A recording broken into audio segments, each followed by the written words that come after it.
नमस्कार साथियों। तो आरआरबी एएलपी 2025 की जो भर्ती है वो जारी कर दी गई है।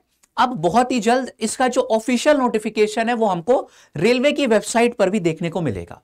तो असिस्टेंट लोको पायलट से रिलेटेड जो संपूर्ण जानकारी है इस वीडियो में मैं आपको देने जा रहा हूं, तो इसको अंत तक जरूर देखिएगा। ठीक है, हम लोग यहां पर सिलेक्शन प्रोसेस से लेकर एग्जाम पैटर्न, सिलेबस, हर एक चीज डिटेल में समझेंगे। तो अगर आप चैनल पर पहली बार जुड़े हैं इसको जरूर से सब्सक्राइब कर लीजिए, क्योंकि इसी तरीके के बहुत इंपॉर्टेंट सेशंस मैंने आपके लिए आगे भी प्लान किए हुए हैं। आइए शुरुआत करते हैं। ठीक है, चलो। तो जैसे कि आपको मालूम होगा कि अभी कुछ ही दिन पहले ये जो इंटरनल नोटिस है हमको देखने को मिला। ठीक है, इसमें प्रॉपर साइन भी दिए गए हैं चेयरमैन के, तो हम लोग मान सकते हैं कि यार ये ट्रू है, क्योंकि इसी तरीके का एक हम लोग ने आरआरबी ग्रुप डी के टाइम पर भी देखा था कि इंटरनल नोटिस आया था जिसमें 32,438 वैकेंसीज थी और एग्जैक्टली उतनी वैकेंसीज हम लोग को ऑफिशियल नोटिफिकेशन में देखने को मिली।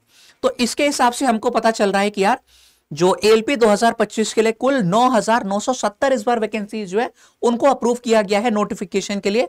हर जोन में कितनी वैकेंसीज है आप यहां पर बकायदा देख सकते हैं। ठीक है, और ये पिछले वर्ष की तुलना में जो है वैकेंसीज कई गुना, मतलब कई गुना तो नहीं लेकिन पिछले वर्ष से जो है अधिक वैकेंसीज इस बार हमको देखने को मिल रही है। ठीक है, लगभग 10,000 के करीब वैकेंसीज हैं। चलो, तो आगे बढ़ते हैं। फिलहाल यहां पे अब पोस्ट आपको मालूम है यहां पर है असिस्टेंट लोको पायलट यानी कि एएलपी की। जो पे लेवल है वो आपका पे लेवल 2 है। ये इनिशियल पे है, लेकिन इस पे मत जाइएगा। आपको मालूम है कि 8वां वेतन आयोग, जो 8वां वेतन आयोग है उसको भी लागू कर दिया गया है। तो सैलरी जो है इस बार काफी बढ़ जाएंगी आप लोगों की। मेडिकल स्टैंडर्ड जो यहां पर आप लोगों का मांगा गया है वो है A1 मेडिकल स्टैंडर्ड, और अगर आप 18 से 30 वर्ष के बीच में आप यहां पर अप्लाई कर सकते हैं। ठीक है, ओबीसी को 3 वर्ष का रिलैक्सेशन, SC ST को जो है 5 वर्ष का रिलैक्सेशन वो इसके अलावा मिलता है। अब मेडिकल स्टैंडर्ड अगर आपका A1 नहीं है तो इस परीक्षा को मत अप्लाई कीजिएगा। A1 स्टैंडर्ड क्या होता है यहां पर? Physically fit in all respect. ठीक है, तो आप लोगों की आईसाइट यानी कि अगर चश्मा लगा है तो आप लोग उसमें अप्लाई नहीं कर सकते, है ना, क्योंकि लोको पायलट का ही भाई आपका काम होगा। आगे चल के आप असिस्टेंट लोको पायलट से लोको पायलट बनोगे, है ना। 6/6 आपकी विजन होनी चाहिए, without glasses, with fogging test. ठीक है, नियर विजन भी यहाँ पे 0.6 विदाउट ग्लासेस होनी चाहिए। Must pass test for colour vision, binocular vision, field of vision, night vision. ठीक है, ये सारे टेस्ट आप लोगों को पास करने हैं। तो जो सबसे ऊपर वाला मेडिकल स्टैंडर्ड होता है A1 वो आप लोग से यहां पर मांगा गया है। ठीक है, रिक्रूटमेंट प्रोसेस क्या है एक बार देखते हैं। ये जो 2024 की नोटिफिकेशन है उसी से पूरा आप लोग का स्क्रीनशॉट लिया गया है। तो आप देख सकते हैं यहां पर केवल एक ही आरआरबी से आप फॉर्म अप्लाई कर सकते हैं। सबसे पहला आप लोगों को यहां पर होगा CBT 1। ठीक है, ये क्वालिफाइंग होता है। ठीक है, अगर आपने क्वालिफाई कर लिया तो आप जाओगे CBT 2 तक। ठीक है, उसके बाद आपका computer based aptitude test CBAT होता है, जिसको साइक टेस्ट भी बोलते हैं, है ना, साइको टेस्ट, है ना, क्योंकि आपके यार हाथ में बहुत सारी जिंदगियां रहेंगी तो आपको इसमें जो है ये भी क्वालिफाई करना अनिवार्य है यहाँ पे। उसके बाद आपका डॉक्यूमेंट वेरिफिकेशन और आखिरी में आपका होता है यहाँ पर मेडिकल एग्जाम। ठीक है, ये पूरा आप लोगों का सिलेक्शन प्रोसेस है। आगे बढ़ते हैं। ठीक है, क्वालिफिकेशन क्या है? पे लेवल जैसे कि हमने बताया 2 है। इनिशियल पे 19,900 है, तो इसमें बहुत सारे यार आप लोग के अलाउंसेस रहते हैं, है ना। जैसे कि आप लोगों का HRA हो गया, TA हो गया, है ना। तो लगभग जो कह सकते हैं कि इन हैंड आप लोगों की सैलरी आएगी वो 40,000 के करीब जो है यहां पर बनती है। एंड जैसे कि 8वां वेतन आयोग वो लागू हो गया तो उसके बाद सैलरी आपकी ये काफी बढ़ भी जाएगी, है ना।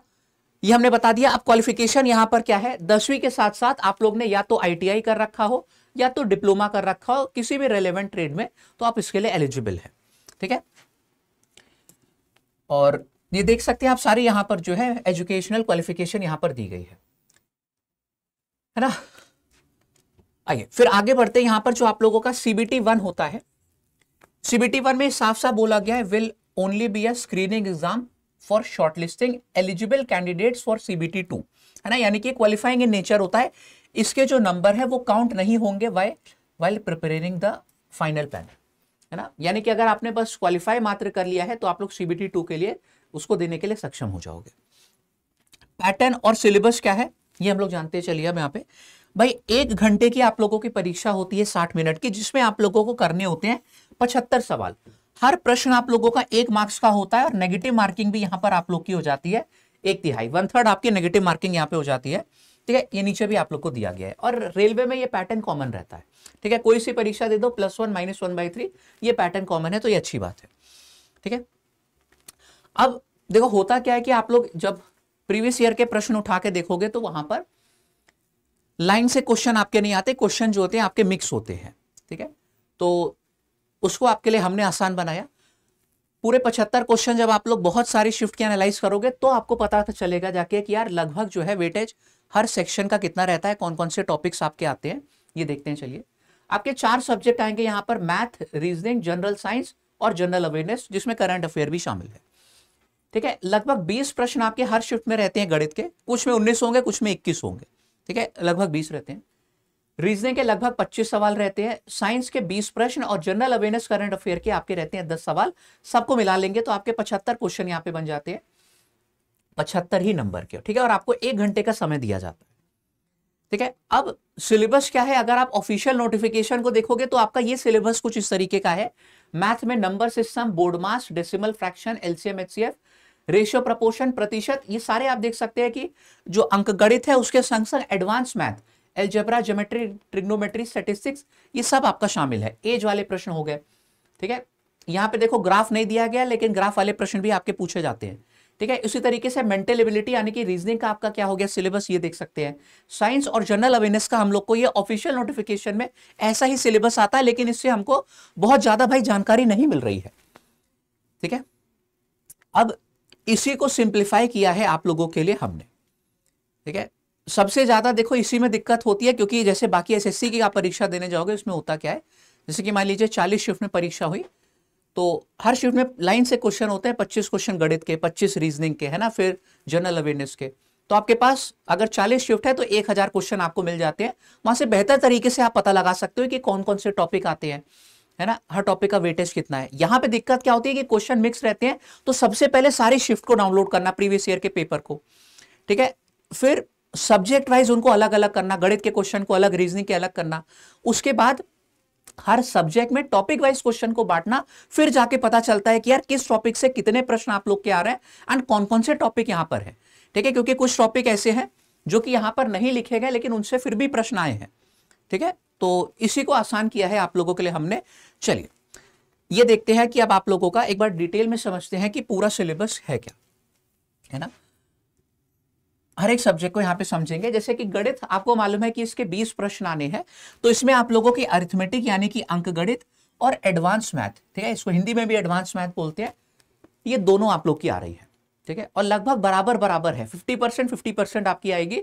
तो ये नहीं कर सकते कि ये पढ़ के जाओ और वो ना पढ़ के जाओ परीक्षा में आप लोग, है ना।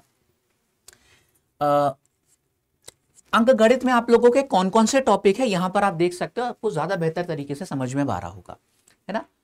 आपका प्रतिशत पूछा जाएगा, लाभ हानि, छूट, औसत, आयु वाले प्रश्न, अनुपात समानुपात, साझेदारी। ठीक है, जैसे कि उसमें नहीं था नोटिफिकेशन में लेकिन इससे प्रश्न आए हैं। मिश्रण और एलिगेशन हो गया, ब्याज हो गया जिसमें साधारण और चक्रवृद्धि ब्याज है, समय कार्य, पाइप टंकी, समय चाल और दूरी, नाव और धारा, ये हर टॉपिक आप लोगों को पढ़ना है। ठीक है, हर से प्रश्न आप लोग की परीक्षा में पूछे गए हैं। ठीक है, आगे बढ़ते हैं। अगर हम एडवांस मैथ की बात करें तो एडवांस मैथ में ये सारी चीजें आप लोग को पढ़नी है।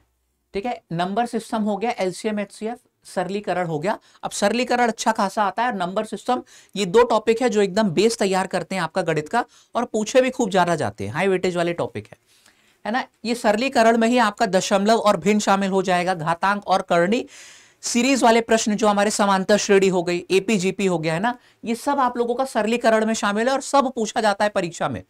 ठीक है, आप हमारे संग जुड़ के पढ़िए। डेली शाम को 6 बजे क्लास होती है हमारी, रेलवे को टारगेट करते हुए सभी परीक्षाओं को। वहां पे आपको सभी परीक्षा के प्रश्न भी देखने को मिलते हैं। ठीक है, तो हमने खुद कराए हैं एलपी के प्रश्न, हम जानते हैं कि कौन कौन से टॉपिक से कितने प्रश्न वहां पे आ रहे हैं और किस तरीके के सवाल आ रहे हैं, है ना। बहुत अच्छे अच्छे प्रश्न सरलीकरण के भी रहते हैं। फिर आपका बीजगणित, जो फॉर्मूले वाले प्रश्न बनते हैं, है ना, पूर्ण वर्ग, पूर्ण घन वाले फॉर्मूले, और भी बहुत सारे फॉर्मूले। ट्रिग्नोमेट्री आप लोग को पढ़ना है, sine theta, cos theta, tan theta, ये वाली आइडेंटिटी सबकी जो होती है। ज्योमेट्री, मेंसुरेशन, ठीक है, ये भी आप लोगों का बहुत अच्छा खासा जो है पूछा जाता है। इसके बाद अगर हम बात करें सांख्यिकी की, सिलेबस में दिया गया है प्रश्न इससे भी आते हैं लेकिन कम आते हैं, है ना। जैसे कि एग्जाम्पल के तौर पे मान लीजिए आप लोगों की 25 शिफ्ट हुई, तो हर शिफ्ट में नहीं आएगा, हो सकता है आधी में आए आधी में ना आए, है ना। 12-13 शिफ्ट में आ जाए, 12-13 में ना आए, तो ये आपका सांख्यिकी हो गया। डेटा इंटरप्रिटेशन का 1 से 2 सवाल हर शिफ्ट में आप लोग को देखने को मिलेंगे। ये ग्राफ वाले प्रश्न हो जाते हैं, है ना, लाइन वाले ग्राफ हो गए और पाई चार्ट हो गया, ये सारे प्रश्न आप लोग के आते हैं। ये पूरा गणित का सिलेबस डिटेल में अब अच्छे से समझ में आ गया होगा, क्योंकि भाई किसी भी परीक्षा की अगर तैयारी शुरू कर रहे हो, सबसे पहली चीज तो यही देखनी पड़ेगी ना डिटेल में। अगर आपने ये अच्छी रिसर्च कर ली है कि क्या क्या चीजें हमारी आ रही हैं, उसके बाद का काम जो आसान हो जाएगा, ठीक है। वरना फिर आप लोग की शुरुआत ही गलत होगी। बात समझ रहे हैं? तेजी से आप लोग चलोगे लेकिन अगर गलत दिशा में चल रहे हो तो उसका कोई फायदा नहीं। सबसे पहले तो सही दिशा ढूंढनी पड़ेगी ना, वो इस वीडियो से आपको मिल जाएगी, और इसके बाद कोई और यूट्यूब पे वीडियो देखने की आपको जरूरत नहीं है। इतना ये डिटेल्ड और रिसर्च वीडियो आपके लिए हमने बनाया है। चलो, ये गणित की बात हो गई। अब रीजनिंग में देखते हैं। भाई रीजनिंग वैसे 3 सेक्शन होते हैं रीजनिंग के, वर्बल, नॉन वर्बल और लॉजिकल रीजनिंग। आपकी परीक्षा में वर्बल रीजनिंग जो आती है, लॉजिकल रीजनिंग ये भी आती है, नॉन वर्बल रीजनिंग जो है ना के बराबर आती है ना। फर्क क्या होता है, ये नॉन वर्बल यार जो आपके चित्र वाले प्रश्न नहीं होते, फिगर वाले, फिगर काउंटिंग हो गया, है ना, पेपर कटिंग फोल्डिंग हो गया, एम्बेडेड फिगर, आप ठीक है, आपको करवाए भी जाते होंगे, देखे होंगे आपने सवाल, लेकिन ये नहीं आते हैं। प्रीवियस ईयर के प्रश्न उठा के देखिएगा, ना के बराबर पूछे गए हैं, ठीक है। 2024 के आप लोग की परीक्षा हुई थी, उसमें भी देख सकते हैं आप। सिर्फ एलपी में भी नहीं, अगर आप टेक्नीशियन में देखोगे और भी रिलेटेड एग्जाम में देखोगे तो ये रेलवे में नहीं आता है उतना, ठीक है। यही दो आप लोग को चीजें पढ़नी है। वर्बल रीजनिंग में कौन कौन से टॉपिक होगा ये आपके सामने दिए गए, ठीक है। वर्बल आपकी एनालॉजी हो गया, है ना, अच्छी खासी पूछी जाती है। कोडिंग डिकोडिंग आपका आता है ना। सीरीज में अल्फा जो न्यूमेरिक सीरीज है ये खूब पूछी जाती है ना। नंबर सीरीज, रॉन्ग वाली सीरीज सब आती है, लेकिन अल्फा न्यूमेरिक सबसे ज्यादा आती है। सिलोगिज्म आपका हो गया। किस तरीके के प्रश्न यहां पर समझ रहे हो, है ना। यार वो जो होता नहीं है कि ऑल ए आर बी, फिर some B R C, statement और कुछ कंक्लूजन आपको दे दिए जाएंगे, मैच करना होगा, तो वो सिलोगिज्म वाले प्रश्न हो गए। इनइक्वालिटी आपको मालूम है, रक्त संबंध आपका हो गया, है ना, कि ए जो है कोडेड और नॉर्मल दोनों वाले आते हैं, है ना, कि ए प्लस बी का मतलब है कि ए जो है बी का भाई है, ठीक है, और बी इंटू सी का या फिर ए इंटू बी का मतलब है कि ए जो है बी का पिता है। ये वाले आपके कोडेड हो गए ब्लड रिलेशन, ठीक है। तो ये भी आप लोग के पूछे जाते हैं। वेन डायग्राम आप लोग का आएगा, डायरेक्शन और डिस्टेंस, ठीक है, नॉर्थ साउथ ईस्ट वेस्ट वाले प्रश्न, ठीक है। कोई यहां से शुरू किया है, 20 किलोमीटर नॉर्थ जाता है, फिर बाएं मुड़ गया, ये 10 किलोमीटर जो है ईस्ट चला गया, तो इस तरीके से मतलब जो है आप लोगों के प्रश्न आएंगे वाले। घन और पासा आता है लेकिन कम आता है, और मैथमेटिकल ऑपरेशन आपका पूछा जाता है। ऑर्डर एंड रैंकिंग आप लोगों की परीक्षा में आती है। कैलेंडर क्लॉक कम आता है। अरेंजमेंट वाले सवाल जिसमें अल्फाबेट या फिर डिक्शनरी में वर्ड्स किस हिसाब से अरेंज होते हैं, इन प्रश्नों की बात हो रही है। सिटिंग अरेंजमेंट और पजल, ये आप लोग के लिए इंपॉर्टेंट हो जाएगा। हर शिफ्ट में इससे सारा सवाल जो है जरूर देखने को मिलेंगे। ये आपका वर्बल रीजनिंग हो गया। लॉजिकल रीजनिंग क्या हो जाती है, तार्किक जो आप लोग की तर्क है, जिसमें आप लोग की data sufficiency, decision making, statement conclusion, statement assumption और कॉज इफेक्ट, ये वाले प्रश्न होते हैं जो लैंग्वेज वाले सवाल होते हैं, है ना। 2 स्टेटमेंट आपको दे दिया जाएगा, उसके हिसाब से बताना होगा कि यार क्या कंक्लूजन है ना। इसी तरीके के प्रश्न आपके आएंगे, है ना। ये लॉजिकल रीजनिंग हो गई। अब नॉन वर्बल रीजनिंग में ये सारे टॉपिक होते हैं, इन पे ज्यादा हम लोगों को जो है मेहनत नहीं करनी, क्योंकि ना के बराबर पूछे जाते हैं। हो गया तो एक सवाल मान लो शिफ्ट में जैसे आ गया, लेकिन मैक्सिमम शिफ्ट में ये नहीं पूछा गया बिल्कुल भी। फिर भी कौन कौन से चैप्टर है आप यहां पे देख सकते हैं, है ना। और इनका पूरा पीडीएफ हम अपने टेलीग्राम पर अपलोड कर देंगे। टेलीग्राम से जुड़ जाइएगा हमारे, मैथ्स महाराज उत्कर्ष, ये मेरे टेलीग्राम का नाम है। जिनको नहीं मालूम, हम यार मैथ्स के टीचर हैं इस वजह से, ठीक है। मैथ्स महाराज उत्कर्ष, ये टेलीग्राम में हमारा। फिलहाल आगे बढ़ते हैं। यहां पर जनरल अवेयरनेस, करंट अफेयर की बात करें तो ये सारी चीजें आपको पढ़नी है ना। स्टैटिक जी के, करंट अफेयर हो गया। हिस्ट्री में आप लोगों की इंडियन हिस्ट्री ही पूछी जाएगी अगर आएगी तो, ठीक है। इसमें आप लोगों की प्राचीन जो इतिहास हो गया, एंशिएंट, मध्यकालीन और आधुनिक भारत की हिस्ट्री पढ़नी है। ज्योग्राफी में सबसे ज्यादा इंडियन ज्योग्राफी आती है, ठीक है। पर्वतमाला हो गई, रिवर सिस्टम हो गए, इन सब पे प्रश्न आएंगे।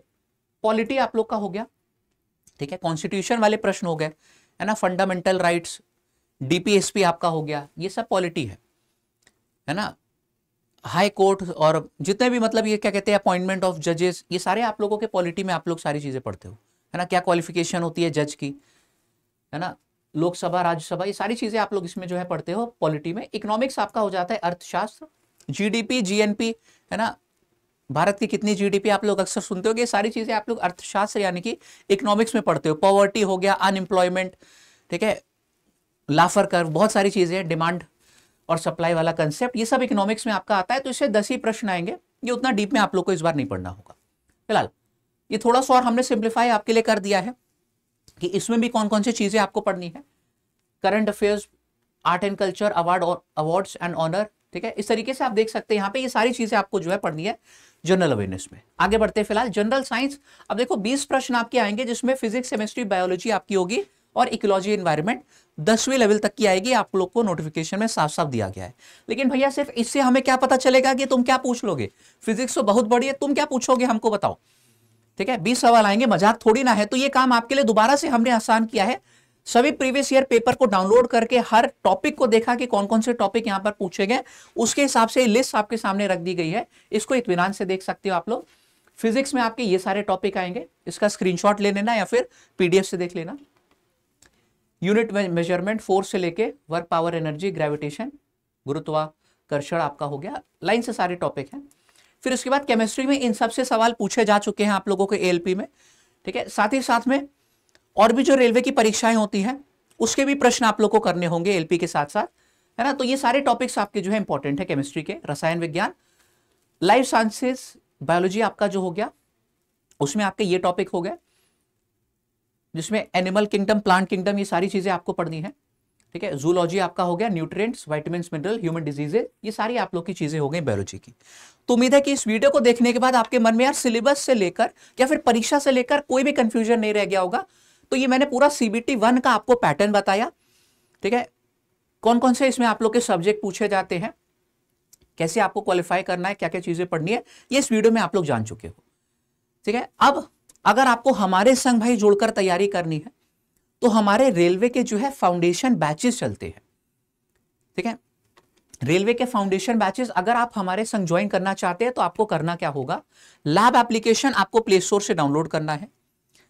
वहां पर रेलवे का महापैक है, इसमें सीधे सीधे आपको जुड़ जाना है। रेलवे की सभी परीक्षाओं की तैयारी आपकी इसमें महापैक में करवाई जाती है। आपको एएलपी देना है, एनटीपीसी, आरआरबी ग्रुप डी, जो सी परीक्षाएं हैं, टेक्नीशियन, सब आपको रेलवे महापैक में मिलेंगी, ठीक है। बस ज्वाइन करते टाइम ये जो कोड दिया गया है लैब 248 यहां पे लिख देते हैं, है ना, इसका प्रयोग कर लीजिएगा। तो जो भी अधिकतम से अधिकतम संभव डिस्काउंट होगा वो आपको इसमें मिल जाएगा। और हमारे महापैक में सारी चीजें शामिल है जैसे कि आपकी टेस्ट सीरीज हो गई, प्रीवियस ईयर के क्वेश्चंस हो गए, प्रीवियस ईयर के पेपर, ये सब अलग से आपको कहीं जाने की जरूरत नहीं है। Live classes, recorded classes, doubt session, सारी चीजें आपको महापैक में मिलेंगी। तो अगर वीडियो अच्छा लगा है चैनल को जरूर से सब्सक्राइब कर लीजिएगा, क्योंकि ये सीरीज आप लोग की मैंने 2-3 वीडियोस प्लान किए हुए, ये सारे वीडियोस आप लोग को अपकमिंग हफ्ते में देखने को मिलेंगे, तो ये आपको देखने हैं, ठीक है। बाकी उम्मीद करता हूं वीडियो पसंद आया होगा। अभी विदा लेता हूं, सभी को नमस्कार, जय हिंद, मिलते हैं अगली क्लास में।